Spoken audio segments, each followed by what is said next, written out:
Good morning बच्चों।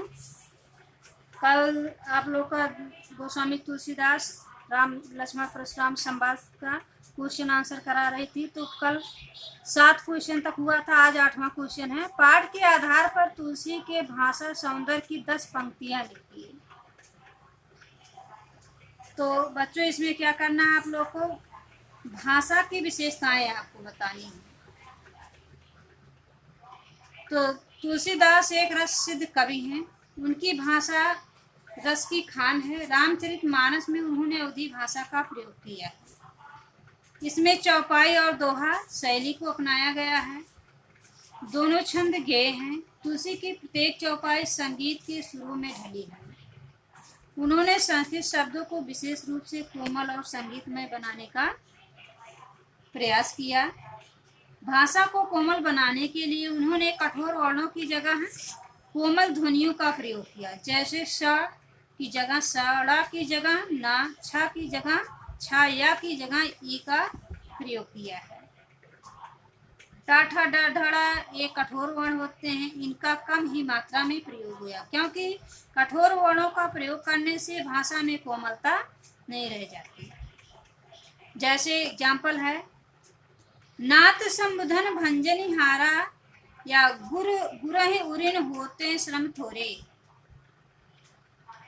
तो इस तरह से रूपक अलंकार, उत्प्रेक्षा, पुनरुक्त प्रकाश, अनुप्रास आदि अलंकारों का कवि ने कुशलता प्रयोग किया है। तो लखन उत्तर आहुत सरिस, लखन उत्तर आहुत सरिस में उपमा अलंकार। उत्प्रेक्षा अलंकार कहाँ आया था? तुम तो काल हाँ को जन लावा। रूपक भानुवंश राकेश कलंकु अनुप्रास, ना तो यही काठ कुठार कठोरे। तो इस तरह से कवि ने उपमा, उत्प्रेक्षा, रूपक, अनुप्रास आदि अलंकारों का प्रयोग किया है। अब रस में आइए। इस काव्यांश में वीर तथा हास्य रस का भी सुंदर अभिव्यक्त हुआ है। मुहावरों और सूक्तियों के साथ साथ वक्रोक्तियों का भी प्रयोग मनोरम बन पड़ा है। सूक्ति का एक उदाहरण, सेवक जो सो करे सेवकाई। वक्रोक्ति, अहो मुनीस महाभट मानी। इस तरह से कहीं वक्रोक्ति, कहीं सूक्त के प्रयोग से रस में की शोभा और बढ़ गई है। इस प्रकार से यह भाषा की दृश्य अत्यंत मनोरम है। इनकी भाषा में कहीं कोई कमी दिखाई नहीं देती है। तो अगला क्वेश्चन आपका है, इस पूरे प्रसंग में व्यंग का अनूठा सौंदर्य उदाहरण के साथ स्पष्ट कीजिए।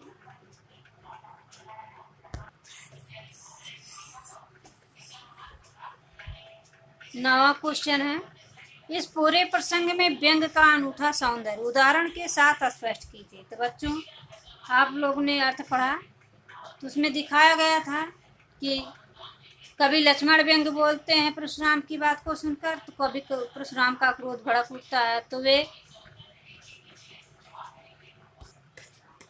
वे अपनी ढींगे हाँकते हैं। तो इस प्रश्न का आंसर आप किस तरह से करेंगे? इस पूरे प्रसंग में व्यंग का अनूठा सौंदर्य है, उदाहरण के साथ स्पष्ट कीजिए।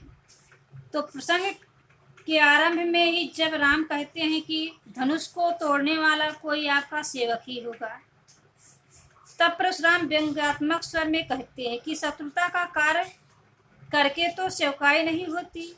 तो उन्होंने चौपाई के माध्यम से कहा था, सेवक जो सो करे सेवकाई, अरे करनी करे लड़ाई।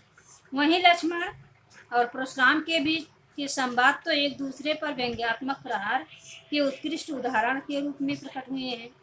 लक्ष्मण ने जब सारे धनुषों को एक जैसा बताते हुए कहा कि आप तो बिना कारण ही क्रोध कर रहे हैं, तब परशुराम अपने फांसे को दिखाते हुए कहते हैं, मातु पिता ही जन सोच बस करे महिष किशोर, गर्भन के अर्भक दलन परशु मोर अति घोर।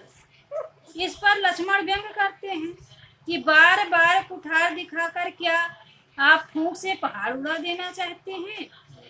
यहाँ कोई कुमड़े का छोटा सा कच्चा फल नहीं है जो तर्जनी उंगली को देखते ही मर जाता है। तो चौपाई देखिए, यहाँ कुमड़ बतिया को नाई जे तर्जनी देखी मर जाही। इसी प्रकार परशुराम जब बार बार अपनी वीरता का बखान करते हैं, डींगे हाँकते हैं, तब लक्ष्मण उनकी वीरता पर व्यंग कसते हुए उन्हें कायर तक कह डालते हैं। तो सूर समर करनी करही कहीं न जनावहि आप, विद्यमान रन पाए कायर कहीं प्रताप। इस प्रकार हम देखते हैं कि इस पूरे प्रसंग में व्यंग का अनूठा सौंदर्य निहित है। क्वेश्चन नंबर 10, निम्नलिखित पंक्तियों में प्रयुक्त अलंकार पहचान कर लिखिए। बालक बोल बधो नहीं तो ही, तो बा वर्ण की आवृत हुई है, बालक बोल बधो नहीं तो ही, तो वर्णों की आवृत होने से कौन सा अलंकार होता है? अनुप्रास। तो बालक बोल बधो नहीं तो ही में अनुप्रास अलंकार का प्रयोग किया गया है।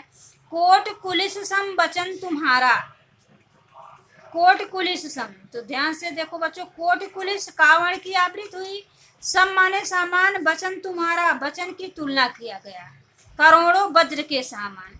तो जहाँ उपमेय में उपमान की तुलना की जाती है वहाँ उपमा अलंकार होता है। तो यहाँ कोट कुलिस सम वचन तुम्हारा में उपमा अलंकार है, लेकिन उपमा अलंकार के साथ साथ कोट कुलिस वर्णों की आवृत होने से अनुप्रास भी, अनुप्रास और उपमा अलंकार। तुम तो काल हाँक जनुलावा, तुम तो काल, कल माने मृत, हाँक माने बुलावा देना, जन माने मानो।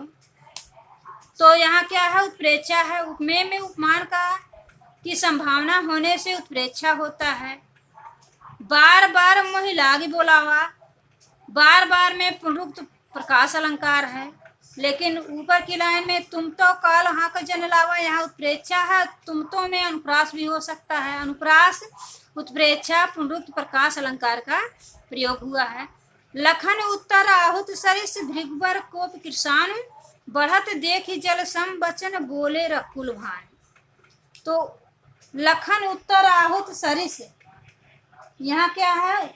उपमा अलंकार है, क्योंकि उस समय लक्ष्मण के जवाब या उत्तर किसके समान थे? आहूत के समान। भृगवर कोप कृषाण, इस पर ध्यान दें, भृगवर कोप कृषाण, कृषाण माने अग्नि, भृगवर माने परशुराम का कोप माने क्रोध, भृगवर का कोप रूपी अग्नि यहाँ रूपक है, क्योंकि भेद रहित उपमेय में उपमान का भेद रहित आरोप हुआ है। बढ़त देखी जल सम वचन, बढ़त देखी जल सम वचन बोले रकुल भान, रकुल भान केवल एक ही शब्द अगर देखा जाए तो रकुल रूपी सूर्य यहाँ रूपक है, लेकिन इसको देखिए, बढ़त देखी जलसम वचन, यहाँ जलसम जल के सामान बात को कहा है ना, तो यहाँ क्या है? उपमा है। उपमा और रूपक अलंकार का प्रयोग हुआ है।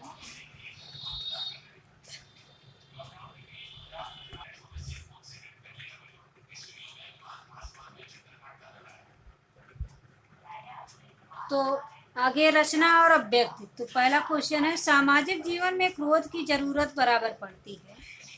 यदि क्रोध ना हो तो मनुष्य दूसरे के द्वारा पहुंचाए जाने वाले बहुत से कष्टों की चिर निवृत्त, चिर माने हमेशा, निवृत्त माने छुटकारा, का उपाय ही ना कर सकते। आचार्य रामचंद्र शुक्ल जी का यह कथन इस बात की पुष्टि करता है कि क्रोध हमेशा नकारात्मक भाव लिए नहीं होता, बल्कि कभी कभी सकारात्मकता भी होती है। इसके पक्ष या विपक्ष में अपना मत प्रकट कीजिए। तो यह कथन किसका है? प्रसिद्ध साहित्यकार आचार्य रामचंद्र शुक्ल का। तो बच्चों, ये इस कथन के माध्यम से आपके अभिव्यक्ति का पता लगता है कि क्या क्रोध सकारात्मक भी होता है या नकारात्मक होता है, क्रोध करना अच्छा है या बुरा है। आपको दोनों पक्ष में तर्क देना है। तो पहले क्रोध कभी सकारात्मक होता है, इस पक्ष में तर्क है। सामाजिक व्यवस्था को समान बनाए रखने के लिए कभी कभी क्रोध अत्यंत आवश्यक हो जाता है। कुछ व्यक्ति ऐसे होते हैं जो समाज की सुख शांति में बाधक होते हैं। ऐसे व्यक्ति द्वारा पीड़ित लोग जब क्रोध में आकर उसे दंड देते हैं तो वह भयवश पुनः किसी का हित नहीं करता। या ऐसा भी हो सकता है, समाज को अत्याचारों से मुक्ति दिलाने वाला क्रोध सकारात्मक होता है। क्रोध आत्मसम्मान का भाव जगाता है। कभी कभी क्रोध हमें उत्साहित भी करता है। तो कभी कभी बिना क्रोध के जो है लोग दूसरे की भावनाओं को महत्व नहीं देते हैं। विपक्ष में तर्क क्या हो सकता है? क्रोध एक नकारात्मक मनोविकार है।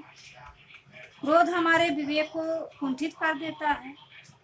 क्रोध में आकर हम अनुचित कार्य भी कर बैठते हैं। क्रोध हमारे शरीर और मन पर बुरा प्रभाव डालता है। क्रोध के कारण शत्रुता का भाव उत्पन्न होता है। क्रोधी व्यक्ति समाज में आदरणीय नहीं होता है।